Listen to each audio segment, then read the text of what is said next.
నమస్తే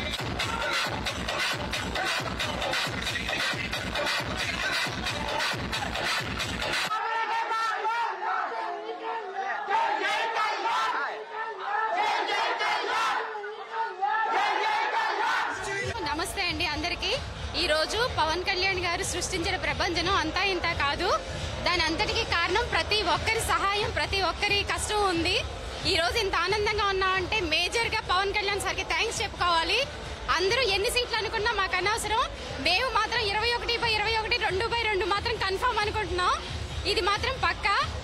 మెయిన్ గా ఒకటి స్లోగన్ చెప్పాలనుకుంటున్నాను. Hello AP, by by YCP. Thank you. More than happiness in the Janasena Party office in Mangalagiri. Jana Sainik is very, very happy to say that today, because only one thing Pawan Kalyan saying to 3 years back, hello AP, bye bye YCP. The truth is that today YCP have to go to home, lead the government, and key role of the Pawan Kalyan in the state government of next ruling the government of Pawan Kalyan ji. 100% strike rate. Kotami also 150 plus in the seats and giving the seats, winning the seats. YCP down to earth in the YCP, because only one thing, policies is a very failure policies of the AP.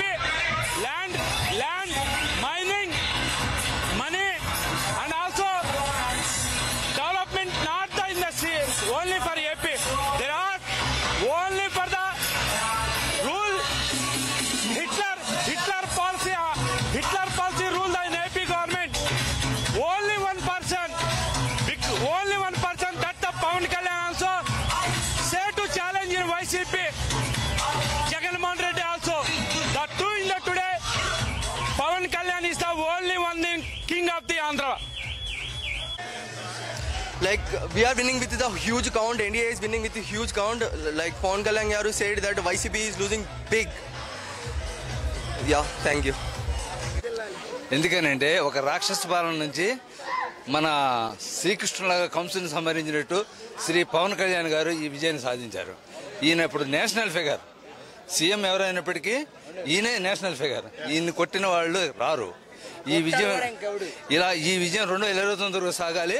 2029లో ఈయన ముఖ్యమంత్రి అవ్వాలి. అందుకోసం మేము అందరం కూడా ప్రాణాలు అర్పించి కష్టపడి తెగిస్తాం. ఓకే, జై Janasena. Completed dedication and commitment towards the AP. It is completely leaded